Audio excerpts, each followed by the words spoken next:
প্ৰথমতে আপোনালোক ইয়ালৈ অহাৰ কাৰণে ধন্যবাদ জ্ঞাপন কৰিছোঁ। আৰু শেহতীয়াকৈ দেখিছে 6 তাৰিখৰ পৰা এগৰাকী যুৱতীয়ে মোৰ বিৰুদ্ধে বিভিন্ন অভিযোগ আনিছে।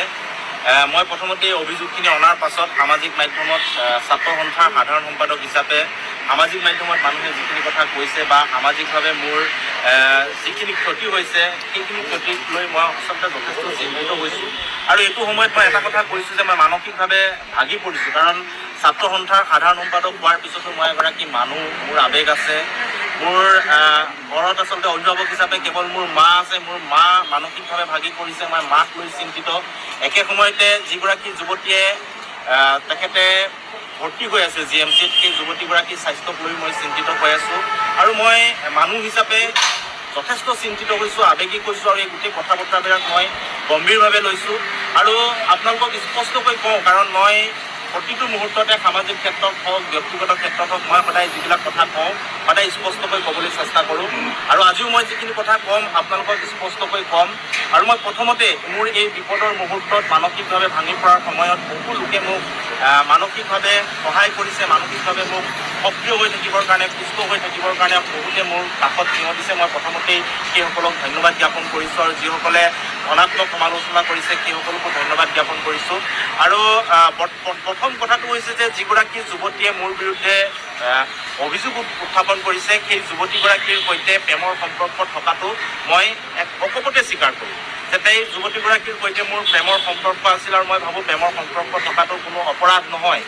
আৰু 21 চনত মই যুৱতীগৰাকীৰ সৈতে চিনাকি হৈছিলোঁ বিশ্ববিদ্যালয়ত পঢ়ি থকাৰ সময়ত। এখন বিশ্ববিদ্যালয়ৰ মিটিঙলৈ যাওঁতে যিখন ফটো সামাজিক মাধ্যমত প্ৰকাশ পাই আছে, সেই ফটোখন যিদিনাখন উঠিছিলোঁ সেইদিনাখন কিন্তু যুৱতীগৰাকীক মই চিনি নাপাওঁ। তাৰ পৰৱৰ্তী পৰ্যায়ত যুৱতীগৰাকীৰ লগত মোৰ চিনা পৰিচয় হৈছে। আমি প্ৰেমৰ সম্পৰ্কত আছোঁ, এই কথাটো সত্য। যোৱা এবছৰ ধৰি আমাৰ মাজত সংঘাতৰ সৃষ্টি হৈছিল। আৰু সংঘাত সৃষ্টি হোৱাৰ পাছত লাহে লাহে এই সংঘাতটো বাঢ়ি গৈছিল। আৰু যুৱতীগৰাকীয়ে কোৱাৰ দৰে 6 মাহ ধৰি মোৰ তেওঁৰ লগত কোনো ধৰণৰ সম্পৰ্ক নাই। আৰু তেওঁ যিখিনি কথা কৈছে মোৰ ঘৰৰ মানুহৰ লগত কথা বতৰা আটাইখিনি কথাই সত্য। তেওঁ মোৰ মাৰ লগতো কথা পাতিছে। আৰু তেখেতে যিখিনি কথা কৈছে মই এই কথাখিনি অকপতে স্বীকাৰ কৰিছোঁ। আৰু এবছৰৰ পৰা যিটো সংঘাত হৈছে সেই সংঘাতটো আচলতে সঁচা। আৰু 6 মাহ ধৰি যুৱতীগৰাকীয়ে কোৱাৰ দৰে যি ধৰণৰ যোগাযোগ নাছিল, মোৰ 6 মাহ ধৰি কোনো ধৰণৰ যোগাযোগ নাছিল। আৰু এই বিষয়টোৰ পৰা আচলতে আঁতৰি হোৱা হৈছিল। আৰু হঠাৎ 6 মাহৰ পাছত এইদৰে গোটেই কথাখিনি বিস্ফোৰক যিখিনি কথা আনিলে বা অভিযোগ আনিলে, এই কথাখিনিক লৈ মই আচৰিত হৈছোঁ, মই চিন্তিত হৈছোঁ। আৰু মই এটা কথা কৈছোঁ যে প্ৰেমটো হৈছে এটা বিশ্বাসত বিচ্ছেদ থাকিব পাৰে। কিন্তু এই বিশ্বাস বা এই বিচ্ছেদক লৈ আমি ব্যক্তিগত পৰ্যায়ৰ গোটেই কথা বতৰাবিলাক সামাজিকভাৱে কেনেদৰে আগবঢ়াই লৈ যাম সেই কথা বতৰাখিনি আচলতে মই নাজানো। আৰু হয়তো শংকৰজ্যোতি বৰুৱা মই ছাত্ৰ সন্থাৰ সাধাৰণ সম্পাদক নোহোৱা হ'লে এই বিষয়বিলাক ইমান নাপালেহেঁতেন। যিহেতু মোৰ গাত সামাজিক দায়বদ্ধতা আছে, তাৰ কাৰণে গোটেই বিষয়বিলাক ৰাইজে সক্ৰিয় হৈছে। গতিকে মই সেই বিষয়ত বেয়া পোৱা নাই। কিন্তু এটা কথা মই আপোনালোকক কৈছোঁ যে যেতিয়াই যুৱতীগৰাকীয়ে এইবোৰ অভিযোগ আনিছে, অভিযোগ অনাৰ পিছত তেখেতে এজাহাৰ দাখিল কৰিছে। আৰু সেই এজাহাৰৰ কপি মই যেতিয়া ফেচবুক বা আন মাধ্যমত পাইছোঁ, মই লগে লগে ন্যায়ালয়ৰ কাষ চাপিছোঁ। আৰু তেওঁ এজাহাৰত যিবোৰ কথা উত্থাপন কৰিছে সেই কথাবোৰৰ সন্দৰ্ভত মই যুক্তি সহকাৰে ন্যায়ালয়ত মোৰ কথাবিলাক কৈছোঁ। আৰু 6 তাৰিখে যুৱতীগৰাকীয়ে এজাহাৰ দিছিল। আৰু মই 7 তাৰিখৰ দিনাখনেই মোক কোৰ্টে অগ্ৰিম জামিন দিছে। শনিবাৰ দিনাখনেই মোক জামিন দিছে। এইটো জামিনৰ কপি, ইয়াত গোটেইখিনি কথা লিখা আছে। লগে লগে মোক অগ্ৰিম জামিন দিছে। আৰু তাই যিখিনি অভিযোগ উত্থাপন কৰিছে মোৰ ওপৰত, সেই অভিযোগখিনিৰ ভিত্তিতেই মই জামিন লাভ কৰিছোঁ। আৰু 7 তাৰিখে জামিন পোৱাৰ পিছতো মই কিন্তু থানাত গৈ জামিনৰ কাগজখন যোৱাকালি দিছোঁ, কালি গৈ মই জমা কৰিছোঁ। আৰু পৰৱৰ্তী যিসমূহ কেছ, এতিয়া যদি আপোনালোকে গোটেই সংঘাত কিয় হ'ল, কি নহ'ল, এই গোটেইখিনি আচলতে ব্যক্তিগত কথা। আৰু যিহেতু এতিয়া কেছটো ন্যায়ালয়ৰ মজিয়ালৈ গ'ল, ন্যায়ালয়ৰ মজিয়ালৈ যোৱাৰ পিছত আমাৰ যিখিনি বিপদ আহিছে এই বিপদক মূৰ পাতি লৈছোঁ। আৰু মই কোনো কাৰণতে কথা বতৰাবিলাক অস্বীকাৰ কৰা নাই। আৰু কিন্তু যিখিনি কথা বতৰা কৈছে যে প্ৰতাৰণা কৰা, আন কৰা, যিখিনি অভিযোগ আনিছে সেইসমূহ কিন্তু অভিযোগ। এই অভিযোগসমূহ এতিয়ালৈকে প্ৰমাণিত হোৱা নাই। প্ৰমাণ কৰিব আদালতত মোৰ যিখিনি ক'বলগীয়া মই সেইখিনি আদালতত দিম। আৰু মই এটা কথা জানো যে যুৱতীগৰাকীৰ লগত মোৰ প্ৰেম আছিল, সেই কথাটো মই অকপতে স্বীকাৰ কৰিছোঁ। আৰু সেই প্ৰেম যেতিয়া আছিল তেতিয়া আমাৰ মাজত যি মধুৰ সম্পৰ্ক আছিল, সেই সম্পৰ্কক মই আজিও শ্ৰদ্ধা কৰোঁ। আৰু সেইকাৰণে কি কাৰণে সংঘাত হ'ল সেই কথাখিনি মই ৰাজহুৱাকৈ ক'ব বিচৰা নাই। ৰাজহুৱাকৈ কৈ মই কাৰো আচলতে কোনো ধৰণৰ ব্যক্তিগত আক্ৰমণ কৰিব বিচৰা নাই। আৰু কোনোবাই যদি মোক ৰাজহুৱাকৈ বিভিন্ন সামাজিক মাধ্যমত যুৱতীগৰাকীয়ে যদি ৰাজহুৱাকৈ মোক আচলতে বিচলিত কৰি বা বিভিন্ন ফটো আন বিষয়সমূহ ৰাজহুৱাকৈ তেখেতে প্ৰকাশ কৰি যদি তেখেতৰ